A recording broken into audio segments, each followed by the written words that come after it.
मेरे प्यारे विद्यार्थियों, आपको जो दो ये 8 ग्रेड अभ्यास पुस्तिकाएं दी गई हैं, इन 8 ग्रेड अभ्यास पुस्तिकाओं में आज हम देखेंगे इस 8 ग्रेड अभ्यास पुस्तिका की विज्ञान को तो देखिए इसको।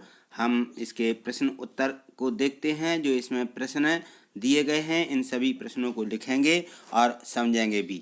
तो देखिए, यह दिया गया है पाठ 12, पादप में प्रजनन। पादपों का जो प्रजनन है उनके बारे में हम समझेंगे और इनको लिख भी लेंगे। तो देखिए, इसका प्रश्न दिया गया है कि पादपों में जनन कितने प्रकार का होता है। अलैंगिक जनन की विभिन्न विधियों के नाम लिखिए। तो यहाँ देखिए, इसका उत्तर होगा कि सभी जीव अपनी किस्म को बनाए रखने के लिए जनन या गुणन करते हैं। पादप में जनन दो प्रकार से होता है, अलैंगिक जनन और लैंगिक जनन। अलैंगिक जनन की कुछ विधियां खंडन, मुकुलन, बीजाणु निर्माण और कायिक प्रवर्धन इत्यादि हैं। लैंगिक जनन में नर और मादा युवकों का युग्मन होता है। इस प्रकार से ये दोनों की विधियां हैं। ठीक, अगला प्रश्न देखिए। प्रश्न क्रमांक 2 दिया गया है कि स्वपरागण एवं पर परागण को समझाइए। ये दोनों स्वपरागण और पर परागण क्या कहलाते हैं। तो इसमें है कि इस प्रक्रिया में किसी एक पुष्प के परागकणों का स्थानांतरण उसी पुष्प के वर्तिकाग्र यानी सुयुग्मन तो अथवा उसी पौधे पर उत्पन्न अन्य पुष्प के वर्तिकाग्र पर स्वजात युग्मन होता है और स्वपरागण के द्वारा व्यर्थ अथवा हानिकारक गुणों की संतति पौधों से हटाना संभव नहीं है। इस प्रकार से ये इनका प्रजनन होता है। ठीक, अगला प्रश्न देखिए।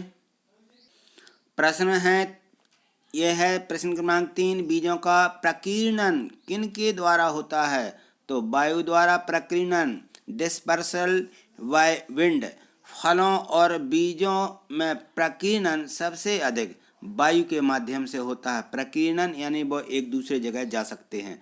जो फल और बीज वायु के द्वारा प्रकीर्णित होते हैं उनमें अनेक प्रकार के अनुकूलन वियुक्तियाँ भी होती हैं जो उनके जनक पौधों से दूर ले जाने में सहायक होती हैं। और वायु द्वारा प्रकीर्णित होने वाले बीज प्रायः हल्के होते हैं जो कि वायु से एक दूसरे जगह जा सकते हैं, उड़ करके जा सकते हैं, अपन ने देखा भी है। तो देखिए, अब इसका जो अगला दिया गया है, इसमें दिया है प्रश्न क्रमांक 4।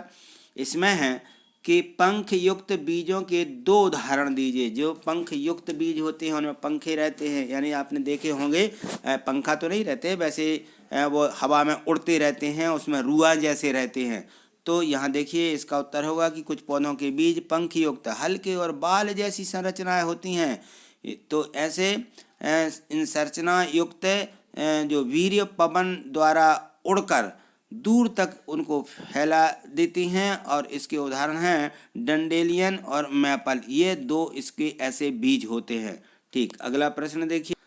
प्रश्न 5 दिया गया है कि ईस्ट में जनन को चित्र द्वारा समझाइए। ये जो चित्र है, हमने इस प्रकार से चित्र बनाया, आप भी इसी प्रकार से चित्र बना लीजिए।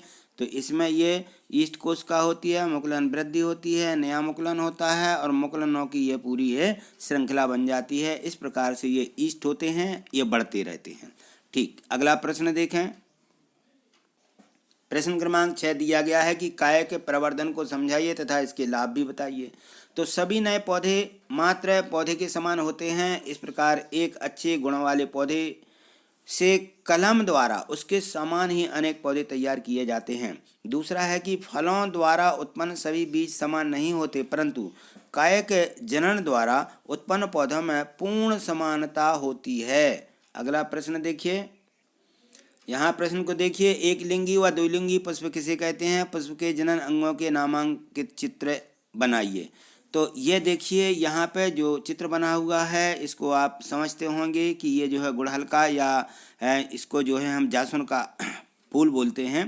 तो ये है, इसमें इसके सभी भागों को प्रदर्शित किया गया है। इस प्रकार से आप बना लेंगे और इनके सभी भागों को भी इस प्रकार दर्शा देंगे। तो यहाँ देखिए, इसमें दिया गया है कि एक लिंगी पुष्प बेपुष्प होते हैं, इनका वर्णन भी करना है। तो एक लिंगी पुष्प बेपुष्प हैं जिनमें केवल एक प्रकार का प्रजनन होता है, या तो पुंकेसर या अंडा। इनके द्वारा यदि केवल पुंकेसर मौजूद हो तो नर पुष्प होगा और यदि केवल अंडक पुष्प मौजूद है तो यह मादा फूल होगा, यह बिल्कुल निश्चित होता है।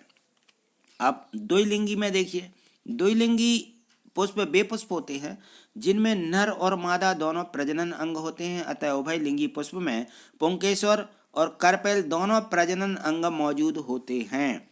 ठीक, अगला प्रश्न देखिए, इसको लिख लीजिए अच्छे से।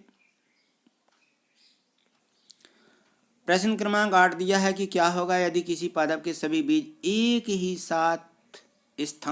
ही स्थान पर गिरकर वहीं उग आए, तो ऐसी स्थिति बनती भी है। तो इस स्थिति में पादप के नवोद्भिदों यानी नए उगे वाले पौधों के बीच धूप, जल, खनिज स्थान के लिए गंभीर स्पर्धा होती है। संभवतः उनमें से कोई भी पादप स्वस्थ रूप से विकसित नहीं हो पाएगा। ठीक, अगला प्रश्न देखें। प्रश्न क्रमांक 9 देखिए, अलैंगिक जनन की विभिन्न विधियों को उदाहरण सहित वर्णन कीजिए। तो जो अलैंगिक जनन है यह मुख्यतः दो प्रकार का होता है, प्राकृतिक कायक प्रवर्धन तथा कृत्रिम कायक प्रवर्धन, ये दो प्रकार का होता है। तो यहाँ देखिए, इसमें है नंबर 1 प्राकृतिक कायक प्रवर्धन। प्रकृति में पौधों की जड़, तना, पत्तों आदि पर उपस्थित कालिकाओं में से नए पौधे पैदा करना प्राकृतिक कायक जनन कहलाता है। जैसे आपने देखा होगा कि आलू है, अदरक है, पत्थरचटा है, ये बीजाणु निर्माण विधि, कवकों में जो बीजाणु होते हैं उनके द्वारा ये जनन होता है। तो इस प्रकार के ये पौधे होते हैं। ठीक, अगला प्रश्न देखिए। प्रश्न क्रमांक 10 दिया है कि बीजों के प्रकीर्णन की विभिन्न विधियों का वर्णन कीजिए। प्रकीर्णन की जो विधियां हैं वह हमें यहाँ देखना है। तो देखिए, यहाँ हमने लिखा है पहले हवा द्वारा फैलाव। कुछ पौधों के बीज पंख युक्त हल्के बाल जैसी संरचना होती हैं। उनके युक्त जो बीज होते हैं पवन द्वारा उड़कर या उनको उठाकर दूर तक ले जाती हैं पवन। उदाहरण के लिए डंडेलियन, मैपल, ड्रमस्टिक आदि।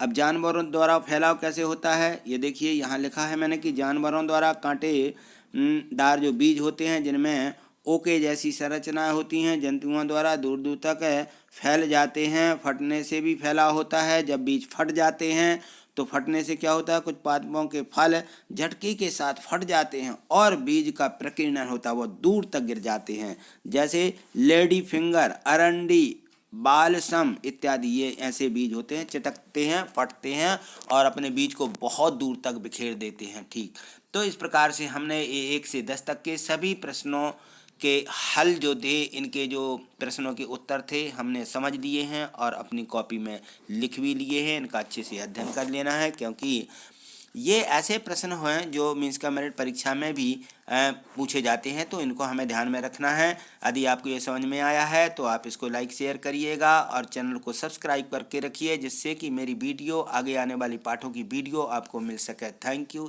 धन्यवाद।